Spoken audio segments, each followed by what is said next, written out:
네, 한국과 중국이 손을 잡은 지 어느덧 23주년이 됐습니다. 박근혜 정부에 들어서 이 한중 관계가 그 어느 때보다 아주 좋다는 평가를 받고 있는데요. 한중 수교 23주년이자 또 박근혜 정부 출범 2년 반이 되는 올해 한중 관계는 어떤지, 또 이 관계를 앞으로 어떻게 발전시켜 나가야 될지 알아보도록 하겠습니다.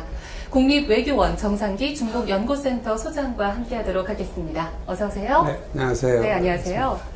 자, 박근혜 정부가 출범한 지 이제 절반이 됐어요. 현 정부에 들어서 한국과 중국 관계가 그 어느 때보다 좋다는 평가를 받고 있는데 어떤가요? 한중 양국 정부가 모두 더 이상 최상의 관계를 유지할 수 없을까 할 정도로 양국 관계가 큰 다른 발전을 이뤘습니다. 우선 정치적으로 양국 간의 북한 핵 문제 또는 그 대북한 정책에 대해서 상당한 높은 수준에서 전략 소통이 잘 이루어지고 있다. 네. 또 하나 박근혜 정부의 3대 외교 시책, 동북아 평화협력 구상, 한반도 신뢰 프로세스, 또 유라시아 이니셔티브에 대해서 중국 정부가 전폭 지지를 한다고 밝혔다. 네. 이건 상당히 큰 성과로 보이고요.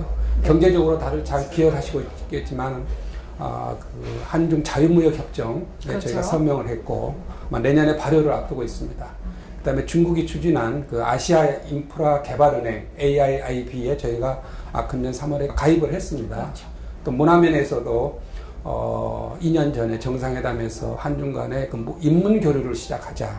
그래서 그 후속 조치로 양국 차관급 그 문화 공동위원회가 설치가 돼서 네. 이미 서로 그 분야에서 큰 그런 그 협력 사업을 시작을 하고 있습니다. 말씀하셨듯이 여러 측면에서 많은 발전을 이루고 있는데 그 중에서도 중요한 요소가 있겠죠. 어떤 부분인가요? 네, 그 양국 간의 관계에 있어서 이 정상들 간의 신뢰관계가 굉장히 중요합니다. 그렇습니다. 또 박근혜 대통령과 시진핑 주석 간의 어떤 개인적인 그런 신뢰관계, 특히 그 두 분이 몇 년 전부터 그러니까 야당 대표 시절부터 서로 알고 지내왔다는 것, 이런 부분들이 양국 외교에 커다란 지금 저희가 도움을 받고 있습니다. 그래서 네. 적어도 중국 측에게 한국 지도자들이 중국 지도자들을 믿고 있다, 그러니까 신뢰감을 주고 있다라는 부분을 주고 있고 네. 그래서 또 중국 분들이 역으로 한국 지도층에 대해서도 큰 신뢰를 하고 있습니다. 그래서 그게 이런 외교, 경제 모든 분야에 골고루 커다란 파급 효과를 미치고 있다고 저는 그렇게 평가를 합니다. 네, 중국과 한국 관계는 좋지만 반면에 한국과 미국 관계는 좀 소원해진 것 같은 느낌인데 어떤가요? 네, 이제 그 부분에 대해서 우리 학계에서도 문제를 제기를 하신 분들이 많습니다. 네. 그러나 저희가 우선 좀 더 크게 봐야 될 것이 우선 미국과 중국은 과거의 미국과 소련과의 관계하고 전혀 다릅니다. 중국이 1조 달러 이상의 미국 국채를 구입을 하고 있고 네. 자기들 간에 아주 폭넓은 그런 협력이 이루어지고 있습니다. 그래서 미국의 아시아 회귀 정책이라는 것도 중국과의 협력을 강화하는 한편 아시아의 자기들 존재감을 더 부각시키겠다. 그러니까 중국과의 협력이 가장 큰 부분을 차지를 합니다. 네. 그래서 미국 스스로도 한중 관계의 강화를 희망을 하고 있고 네. 이 한미 관계와 한중 관계가 절대 제로섬 게임이 아니다. 저희가 그걸 조금 잘 알았으면 좋겠고요. 네. 특히 한중 관계가 강화가 되면은 북한 문제에 있어서 한국, 미국, 중국 3자 간의 협력의 공간이 훨씬 더 커지고 넓어집니다. 네. 미국도 그걸 잘 알고 있고 그래서 한중 관계의 강화에 대해서 환영을 한다. 수시로 저희한테 그렇게 이야기를 해오고 있습니다. 네. 네. 이명박 정부 때에는 미국과 결혼을 했다라고 표현할 정도로 네. 굉장히 친했었거든요. 네. 네. 좀 잠깐 비교를 좀 해주실 수 있으세요? 네. 아마 그 전에 노무현 정부 때 한미 관계가 여러 분야에서 조금 티격태격했다고 그럴까 네. 해서 이제 이명박 정부 들어서 한미 관계를 강화해야 되는 것은 그건 당연한 하나의 귀결인데 중국 측이 우려하는 것은 어느 일정한 선을 넘어서 한미가 이제 군사동맹을 강화하고 그게 결국은 중국에게 압박 요인으로 부담을 한 것으로 아마 중국은 그렇게 생각을 했던 것 같습니다. 네. 또 그 당시 이제 이명박 대통령이 하고 그 집권층에서 너무 공개적으로 미국과의 관계가 중국과의 관계보다 중요하다. 사실 그렇게 공개적으로 이야기할 필요가 없는데요. 네, 그렇죠. 네, 그런 부분이 아마 중국을 상당히 많이 자극을 했던 것 같습니다. 네. 네. 자, 지난 6월과 7월 아시겠지만 메르스 사태로 한국을 찾는 이 유커들이 많이 줄어들었습니다. 그래서 이 한국 관광 산업에도 큰 타격을 입혔고요.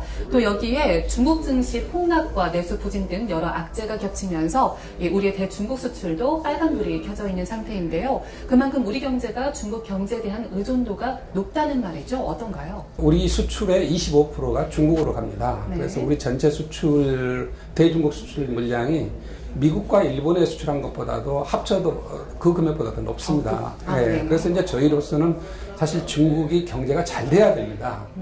중국이 최근 들어서 경기가 안 좋고 특히 내수가 굉장히 부진합니다. 그렇습니다. 그러다 보니까 저희의 수출이 상당히 영향을 받고 있고 또 중국이 이제 그 환율을 최근에 그 절하를 했습니다. 그렇죠. 위안화 평가제를 했는데 그거는 이제 제3국 시장에서 우리의 그런 수출 물량들하고 아마 직접 또 경합이 되기 때문에 그러니까 저희가 그 부분에서는 또 조금 부정적인 영향을 받고 있고 어떤 중국 경제와 너무 밀접하게 연관이 되어 있기 때문에 한편으로 그 중국과의 경제 관계를 계속 강화해야 되겠지만 또 한편으로 다른 제3국 시장에 저희 물량을 늘려서 중국에 대한 의존도를 조금씩 어떻게 좀 줄여나가야 되는 거 하는 것도 우리 하나의 그런 과제입니다. 중국이 위안화 평가를 절하하면 다른 나라보다 우리나라 증시가 더 크게 수렁이는 모습을 보이고 있는데 그만큼 의존도가 높다는 말이겠죠? 그렇습니다. 예를 들어서 중국의 인건비가 올라가니까 당장 우리가 거기에 투자했던 기업들의 채산성이 안 맞아서 지금 많은 그런 중소기업들이 베트남이나 인도네시아 또는 다른 동남아 지역으로 공장을 이전하고 있는 현상들도 지금 많이 일어나고 있습니다.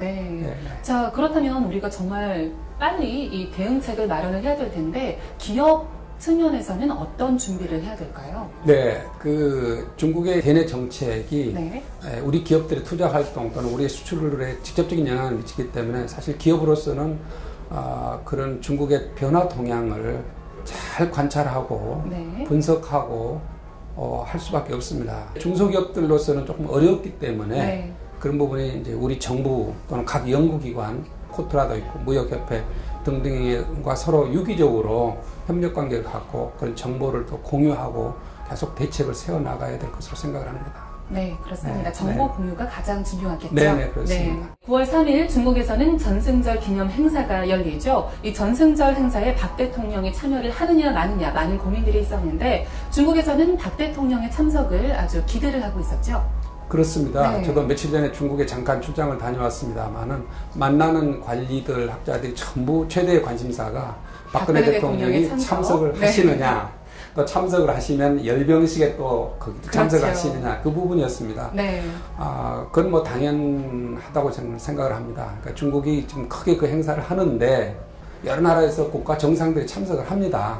그러나 미국을 비롯한 그런 서방권에서 대부분 불참을 하기 때문에 사실은 그 중국이 조금 대외적으로 내세울 만한 영향력도 있고 또 친서방적으로 알려진 이 한국이 참석을 하는 것이 그 행사의 이제 성과를 더 높일 수 있다고 생각을 하는 것 같습니다. 그래서 중국 측에서는 박 대통령 참석에 상당히 크게 기대하고 또 그 정성을 들이고 있다는 그런 느낌을 받고 왔습니다. 중국에서 전승절을 굉장히 크게 준비하고 있잖아요. 국가의 위상을 세계에 알릴 수 있는 기회이기 때문에 그래서 또 박 대통령, 이 친서방을 갖고 있는 이 박 대통령의 참석을 더 기대한 것 같습니다.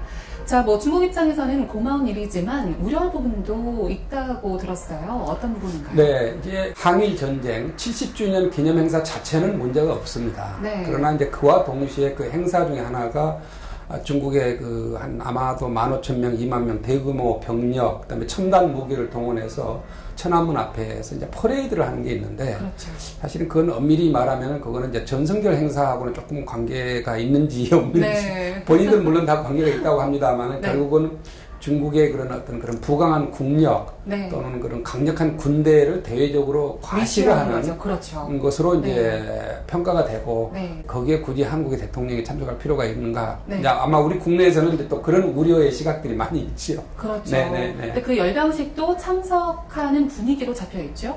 기념식을 하다가 혼자만 빠져나온다는 게 그게 모양새가 좀 모양새도 그렇지만 기왕 거기까지 갔는데 꼭 굳이 그걸 이렇게 나오셔야 되느냐. 또 거기에 수십 명의 외국 정상들이 있는데 뭐 경호라든가 안에 실내 질서 유지 이런 문제들을 고려할 때 빠져나오시는 게 기술적으로 굉장히 어렵지 않은가. 최종적으로 결론이 어떻게 날지는 좀 봐야 되겠습니다. 그렇다면 이 소장님 개인적으로는 참석을 하는 게 좋을까요? 아니면? 저는 뭐 참석을 하셔야 된다고 봅니다. 왜냐하면 그 항일 전쟁 70주년 우선 우리가 가장 큰 피해자입니다. 한국이. 근데 저희가 일본에 대해서 독립운동을 할 때 물론 그 당시 국민당의 도움도 많이 받았지만 네. 또 중국 공산당과의 관계도 저희가 상당 부분 있습니다. 그러니까 준경 임시정부 시절에 네. 그 당시에 거기에 파견 나와 있던 주울레 네. 또는 주울레 부인 등용초 또 초대 그 국가 부주석을 지냈던 그 동필무 네. 이런 분들이 우리 광복군 발대식에도 다 참석을 했고 네. 그 방명록에 다 서명이 되어 있습니다. 네. 그리고 중한문화협회의 이사로 주울레가 오랫동안 활동을 했습니다. 전승 일종의 항일전쟁 70주년 기념행사, 그건 우리의 하나의 행사라고 생각을 해도 뭐 괜찮을 것 같길래 대통령님이 당연히 참석하시는 게 좋다고 생각을 합니다. 물론 한국인들한테는 잘 알려지지 않았지만 이런 역사적인 관계를 고려했을 때 참석하는 것도 좋겠다. 그렇습니다. 자, 우리 정부가 뭐 중국과는 굉장히 긴밀한 관계를 갖고 있기 때문에 앞으로도 협력할 부분들이 참 많습니다. 그렇다면은 협력 사업 가운데에서도 역점을 둘 수 있는 것들이 뭐가 있을까요? 물론 이제 정치적인 그런 분야, 이제 한반도의 그런 평화 유지, 그건 뭐 당연히 우리의 큰 문제지만 중국한테도 중국도 뭐 주변국으로서 굉장히 관심 가지고 있는 부분들 때문에 특히 북한 문제, 북한 핵 개발 저지를 위한 그런 전략적인 그런 협력, 소통, 이건 앞으로도 계속 강화시켜 나가야 된다고 보고요. 특히 경제 분야에서 이제 그 중국이 최근에 핵심적으로 추진하고 있는 사업들이 몇 개 있습니다. 그래서 1대1로 중국이 당나라 때 가장 그 융성했던 게 육로 실크로드입니다. 명나라 때 융성했던 게 해상 실크로드, 정화 장군이 수백지가 함대를 이끌고 저쪽 나이지리아까지 방문했다, 그런 기록들이 있습니다. 그래서 지금 이 1대1로 사업이라는 거는 육상 실크로드, 해상 실크로드 그 루트를 따라서 거기에 있는 각 국가들과 협력을 강화하고 거기에 투자를 하고 하겠다는 그런 커다란 발상입니다. 그리고 그 재원으로 이제 아시아 인프라 개발하는 게 AIIB를 설립을 한 겁니다. 그래서 그 중에서 일부 사업은 저희도 상당히 관심 있게 우리 기업들이 참가를 할 수가 있다고 봅니다. 또 우리 박근혜 정부에서 구상한 이제 유라시아 이니셔티브하고 중국의 이 1대1로 사업을 어떻게 서로 접목시켜서 협력 사업을 한번 추진할 것인가, 이제 그것도 저희가 관심 사업 중에 이제 하나로 되어 있고요. 그동안에 저희가 한중 간의 이제 정치 분야, 경제 분야 협력이 아주 눈부시게 되어 왔지만 어떻게 보면 상당히 필요에 의해서 이제 협력이 진행되어 왔다. 사실 이제 마음과 마음 간에 서로 통하는 게 굉장히 중요합니다. 그렇습니다. 그래서 마음과 마음이 통하는 또는 그러기 위한 어떤 그런 각종 협력 사업을 한번 해보자. 그게 이제 2년 전에 한중 인문 교류 사업입니다. 그래서 지금 이제 막 시작을 하고 있는데 청소년 교류 또는 각종 학술 교류 또는 전통 예술 분야 교류 이런 부분들인데 저희가 과거에는 그걸 단순히 그냥 방문 사업으로만 했다고 그러면은 이제는 이제 같은 동양인으로서 가지고 있는 어떤 그런 가치관, 현재의 한국인은 100년 전 한국인과 다릅니다. 그래서 우리가 중국인들과 교류할 때 어떤 부분이 비슷하고 어떤 부분이 다르다는 것을 사실 피차간에 확실하게 하는 게 장래에 일어날지도 모르는 분규 또는 그를 줄일 수 있는 거거든요. 그래서 이런 각종 그런 교류 협력 사업을 통해서 그런 공동 프로젝트를 해보자. 이제 그게 이제 하나의 목표가 되는 겁니다. 인적 교류 사업 등 중국과 협력할 부분들이 굉장히 많은데요. 그렇다면 중국과 장기적으로 관계를 강화하기 위해서 우리 사회는 또 어떤 준비를 해야 될까요? 저희가 정말 준비를 많이 하면은 중국이 우리한테 정말 축복의 땅입니다. 저희 옆에 이 13억이라는 대국이 있다는 것은 한국에게 굉장히 커다란 축복입니다. 아마 이제 과거에 우리가 역사적으로 때로는 이제 중국과 좋지 않은 관계도 있었습니다만 지금은 우리 한국의 국력이 세계 GDP의 10위권 성장을 했고 그래서 다른 나라들보다 훨씬 유리한 위치에 있습니다. 그러나 준비를 하지 않으면 안 됩니다. 저희가 이제 임진왜란 때 이일곡 선생님이 그 10만 양병설을 주장을 했듯이 그야말로 중국 전문가 10만 명, 100만 명을 양성을 해야 된다고 생각을 합니다. 그래서 실제로 우리가 각 연구기관 또는 학계의 중국 전문가들이 아주 부족합니다. 같은 인물들이 여기 가고 저기 가고 그 다음 또 저쪽 세미나에 가면 또 거기 와 있고 다 이런 현상인데 우리 그 대기업체도 거의 중국 전문가가 없습니다. 그래서 저는 전체적으로 중국에 대한 우리 어떤 고급 그런 교양과 중국어, 중국 문화, 중국의 역사, 철학, 우리 국민들이 상당한 정도로 우선 그 지식을 쌓고 그걸 무대로 이제 중국과 교류하고 또 진출을 해야 된다고 생각을 하고요.